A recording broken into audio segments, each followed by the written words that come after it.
El nombre de Ralph Hinckley estuvo a punto de ser borrado de The Greatest American Hero después del intento de asesinato del presidente Reagan por parte de John Hinckley Jr., lo que obligó a los productores a redoblar su apellido e incluso a cubrirlo con ruido de motores a reacción.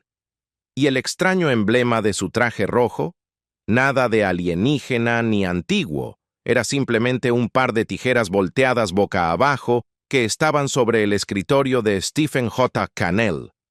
The Greatest American Hero podía parecer una serie tontorrona en la superficie, pero detrás de cámaras estaba llena de caos, controversias e ideas muy adelantadas a su tiempo. ¿Tienes curiosidad por saber hasta qué punto llegó lo extraño? Vamos a descubrirlo. El nombre del personaje estuvo a punto de ser borrado por la historia. Cuando The Greatest American Hero se estrenó por primera vez, el personaje de William Katt se llamaba Ralph Hinckley. Pero tras el intento de asesinato del presidente Ronald Reagan por John Hinckley Jr., en marzo de 1981, ABC actuó con rapidez para evitar controversias. Ralph se convirtió en Hanley mediante doblajes incómodos e incluso trucos de audio como enmascarar el nombre con ruido de motores a reacción. El cambio se mantuvo hasta el final de la primera temporada y luego se revirtió discretamente en la temporada 2. La mayoría de los espectadores nunca supo por qué. La visión original de Stephen J. Cannell fue secuestrada por la política de la cadena.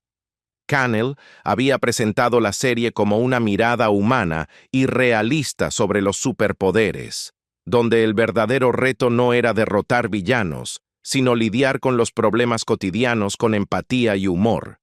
Pero cuando cambiaron los ejecutivos de ABC, la cadena presionó para incluir tramas al estilo de los dibujos animados del sábado por la mañana, monstruos, amenazas nucleares, espías de la Guerra Fría. Ese tira y afloja tonal casi rompió la identidad de la serie. La serie provocó una batalla legal con DC Comics. Warner Bros., actuando en nombre de DC, demandó a ABC en 1981, alegando que Ralph Hinckley era demasiado parecido a Superman. Poderes de vuelo, la capa, la identidad secreta, todo resultaba demasiado familiar. La demanda fue finalmente desestimada, pero no sin antes ralentizar acuerdos de licencias y causar tensiones internas. Irónicamente, los fans encontraban al personaje más cercano que a Superman precisamente por sus defectos. El emblema de Ralph tuvo un origen mundano. Mientras los fans debatían si el símbolo del traje rojo era místico o alienígena, la verdad era mucho más simple. El diseñador de la serie, Joel Cohen, vio un par de tijeras de mango cuadrado en el escritorio de Cannell, las giró boca abajo y dijo, «Ahí tienes tu logo». Lo que comenzó como una elección de diseño al azar, terminó siendo icónico y todavía desconcierta a los nuevos espectadores. William Katt odiaba usar el traje. Detrás de cámaras, Katt encontraba el traje de superhéroe incómodo y vergonzoso. Era ajustado, picaba y, según él, nada favorecedor. Incluso se negó a usarlo para las portadas de TV Guide, lo que llevó a la revista a utilizar una ilustración en su lugar. El desagrado de Katt reflejaba perfectamente la propia incomodidad de Ralph con el traje. Un poco de actuación de método por accidente. La química entre los protagonistas no fue inmediata. Robert Culp, el actor veterano, chocó al principio con el estilo más suelto e improvisado de William Katt. Esa tensión se filtró en los primeros episodios, pero en lugar de perjudicar la producción, reforzó a los personajes. El gruñón agente del FBI Bill Maxwell debía sentirse molesto por Ralph, después de todo. Con el tiempo, ambos llegaron a respetarse profundamente. Connie Sellecca no estaba destinada a ser un personaje regular. Originalmente, Pam Davidson estaba escrita como un interés amoroso de un solo episodio. Pero la elegancia, el timing cómico y el carisma de Connie Sellecca conquistaron tanto a los productores como al público. Se convirtió en una parte central de la serie, anclando su arco emocional y actuando a menudo como puente entre el caos de Ralph y el cinismo de Bill. El episodio piloto predijo accidentalmente hechos reales. En una coincidencia inquietante, el piloto de la serie mostraba a Ralph evitando un intento de asesinato contra el presidente, apenas días antes del atentado real contra Ronald Reagan. El momento fue tan perturbador que alimentó teorías conspirativas, aunque la trama había sido escrita y filmada mucho antes del incidente real. El final de la serie fue un reinicio encubierto. En 1986, NBC probó The Greatest American Heroine, un spin-off que entregaba el traje a una mujer llamada Holly Hathaway. Los alienígenas borraban el legado de Ralph de la memoria pública, y Kat, Seleka y Culp se despedían con un adiós emotivo. NBC no aprobó el piloto, pero este se emitió en sindicación reutilizado como episodio final. Kat intentó revivir la serie por su cuenta. En 2008, William Katt coescribió una continuación en formato de cómic a través de su empresa, Catastrophic Comics. La serie modernizaba el concepto original e introducía nuevas amenazas, sin perder el espíritu de la obra original. Aunque fue de corta duración, se convirtió en un favorito de culto entre los fans que nunca dejaron de creer en Ralph. La serie casi hunde la compañía de Cannell. The Greatest American Hero fue el primer gran proyecto en solitario de Cannell tras dejar Universal. Su intento anterior, Ten Speed and Brown Shoe, había fracasado. Si Hero hubiera fallado, su compañía quizá no habría sobrevivido. En cambio, su éxito moderado le dio el impulso necesario para lanzar después The A-Team, 21 Jump Street y otros éxitos. El tema musical se convirtió en un fenómeno pop. Believe It or Not, interpretada por Joey Scarbury, alcanzó el puesto número 2 del Billboard Hot 100 en 1981. Solo fue superada por Endless Love. El núcleo emocional de la canción sobrevivió a la serie, apareciendo en Seinfeld, The 40-Year-Old Virgin y Family Guy. Hasta hoy, sigue siendo uno de los temas de apertura más queridos de la televisión. La carrera musical de Katt fue un fracaso. Aprovechando la popularidad de la serie, William Katt lanzó un álbum pop titulado Secret Smiles bajo el nombre de Billy Katt. Fue un desastre comercial. El disco fue retirado de las tiendas y desde entonces se ha convertido en una pieza rara de colección, más por curiosidad que por su calidad musical. Hubo 4 episodios perdidos. Cuando ABC canceló la serie en 1983, 4 episodios ya terminados no se habían emitido. Más tarde reaparecieron en sindicación y en formato doméstico, ofreciendo a los fans un vistazo de hacia dónde podría haber ido la historia. Irónicamente, estos episodios se alineaban más con la visión original de Cannell. El traje estaba pensado para hacer más cosas. Los guionistas imaginaron una amplia gama de poderes para el traje, incluidos viajes en el tiempo, lectura de mentes e incluso resurrección. Pero como en la historia nunca existía un manual de instrucciones, muchos de estos poderes nunca llegaron a la pantalla. Desde entonces, los fans han rellenado esos huecos a través de la ficción creada por seguidores y los cómics. La cultura fan mantuvo viva la serie. A pesar de su corta duración, The Greatest American Hero construyó una base de seguidores leales. Convenciones, sitios de fans, réplicas de trajes y maratones de rewatch ayudaron a que sobreviviera mucho después de su cancelación. Algunos fans incluso se inspiraron en Ralph para convertirse ellos mismos en maestros o líderes comunitarios. Inspiró a Marvel y a otros cómics. Los creadores de Marvel han reconocido la influencia de The Greatest American Hero en proyectos satíricos de superhéroes como Great Lakes Avengers y Damage Control. La premisa de Ralph, un tipo común que obtiene poderes extraordinarios, allanó el camino para enfoques más realistas y cercanos del heroísmo. El reboot tuvo problemas con la política de identidad.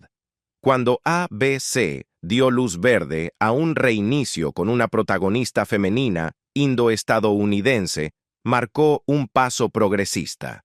Pero la reacción negativa de algunos fans y las dudas internas condenaron el proyecto.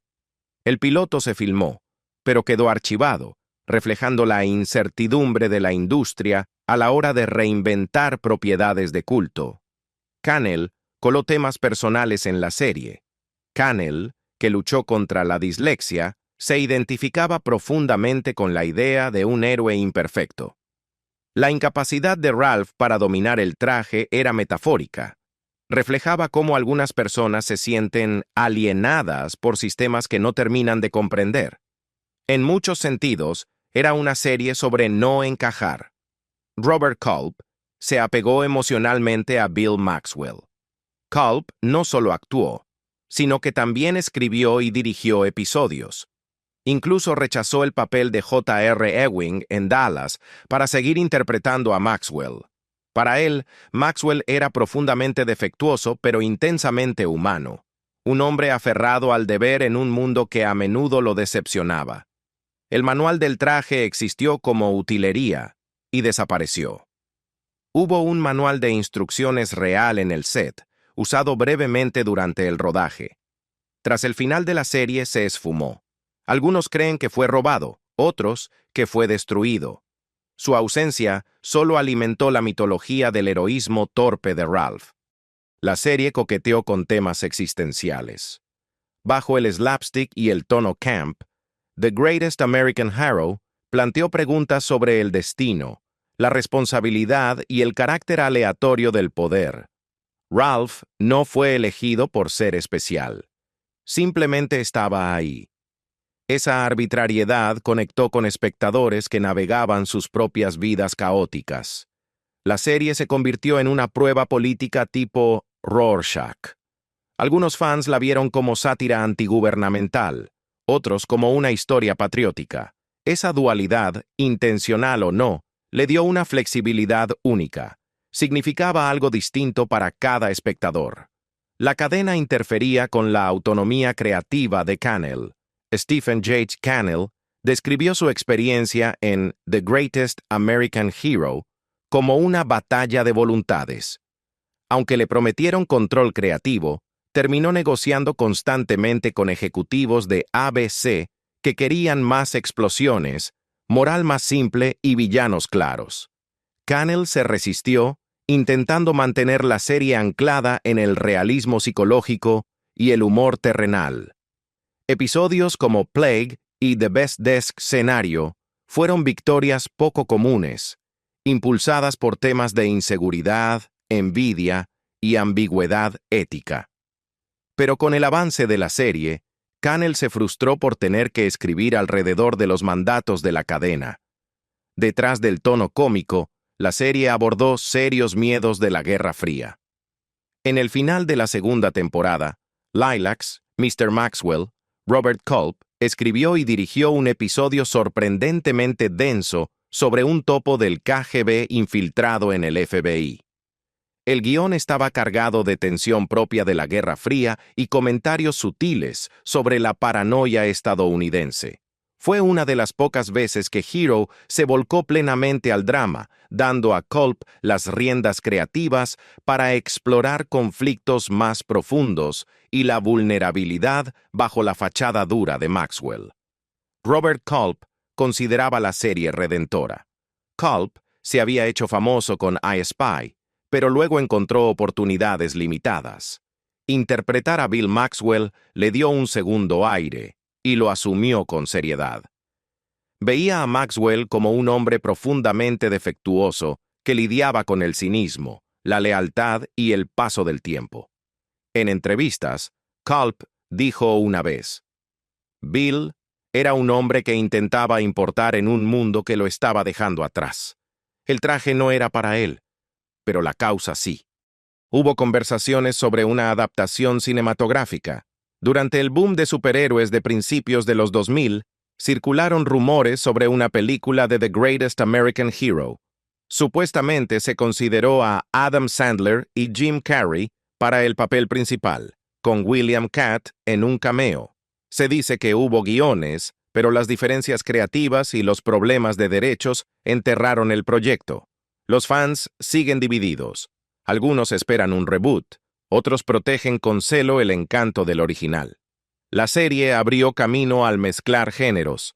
Aunque hoy es habitual combinar acción, comedia y comentario social en historias de superhéroes, The Greatest American Hero fue de las primeras en intentarlo en la televisión abierta.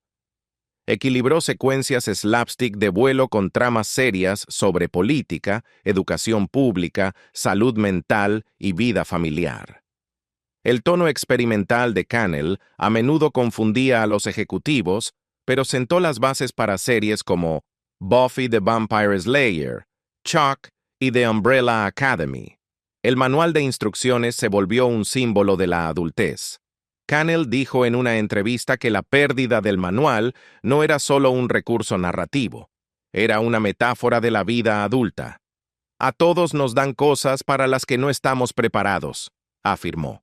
Trabajos, relaciones, hijos.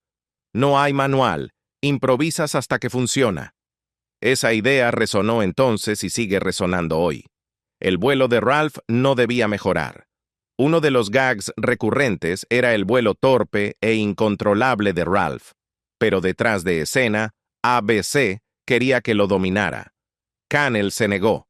Creía que la incapacidad de Ralph para volar era central a la identidad de la serie. Recordaba que recibir poder no te hace héroe. Lo que importa es intentar, fallar y seguir intentando. Los alienígenas nunca se explicaron del todo. Y fue intencional. Los fans preguntaban por qué el trasfondo alienígena quedaba vago. Cannell lo dejó así a propósito. La serie no trataba de ciencia ficción, sino de cómo un tipo normal afronta expectativas anormales. Bromeó una vez. Los alienígenas solo hacen la entrega. La historia empieza después de que dejan la pizza. Hubo guiños secretos a otras series de Cannell. Cannell solía esconder referencias sutiles a sus otras producciones dentro de The Greatest American Hero. En un episodio, Bill Maxwell menciona de pasada a un tipo en San Pedro que tiene visiones de crímenes, un guiño a The Rockford Files. En otro, Ralph pasa frente a un concesionario llamado Ten Speeds, en referencia a Ten Speed and Brown Shoe. Era su forma discreta de construir un universo compartido antes de que eso fuera tendencia. Los guionistas solían ser veteranos de la comedia. Aunque Hero tenía un exterior de ciencia ficción, gran parte de su corazón venía de escritores con experiencia en sitcoms como Barney Miller y The Bob Newhart Show. Su habilidad para retratar la absurdidad humana dio a la serie su voz única.